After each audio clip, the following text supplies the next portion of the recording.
அவர்கள் ஒரு காலையில் கொடுத்து ஒரு பேட்டியில் வந்து பார்த்தீங்கன்னா நீட்டு மற்றும் பல்கலைக்கழக அந்த மானிய குழு தேர்வுகள்லாம் இருக்கு இல்லையா, இதை வந்து 12 பிராந்திய மொழிகளில் நடத்துறதுக்கு தேவையான நடவடிக்கை நாங்கள் எடுத்துருக்கோம், அரசு என்ன பண்ணியிருக்கு அப்படின்னு சொல்லி கேள்வி. நீட்டு தேர்வில் இருக்கிற குளறுபடிகளை நான் தொடர்ந்து கடந்த 4 ஆண்டுகளாக சொல்லி வருகிறோம்.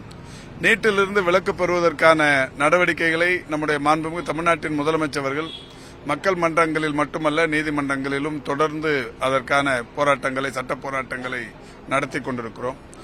கடந்த 2 ஆண்டுகளாக நடைபெற்றிருக்கிற நீட்டுக்கான அந்த குளறுபடிகளும் அதனால் ஏற்பட்டிருக்கிற குழப்பங்களையும் உச்சநீதிமன்றமே இன்றைக்கு உன்னிப்பாக கவனித்து வருகிறது. மிகப்பெரிய அளவில் இந்தியா முழுமைக்கும் நீட்டில் குளறுபடிகள் நிறுவுவதை அனைத்து தரப்பு மக்களுமே நன்றாக அறிவார்கள்.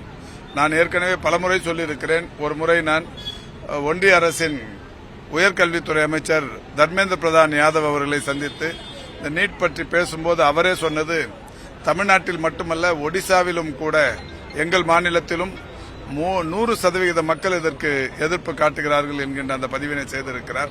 இப்படி யாரும் விரும்பாத நீட் ஒன்றைத்தான் இன்றைக்கு இழுத்து பிடித்துக் கொண்டு ஒன்றிய அரசு செய்து கொண்டிருக்கிறது. அதற்கு திரு எடப்பாடி பழனிசாமியும் உடனிருந்து இந்த காரியத்தில் ஒத்துழைத்துக் கொண்டிருக்கிறார். பிளே ஸ்டோர் மற்றும் ஆப் ஸ்டோரில் இருந்து பாலிமர் செயலியை QR கோடு மூலம் பதிவிறக்கம் செய்யுங்கள். செய்திகளை உடனுக்குடன் பெறுங்கள்.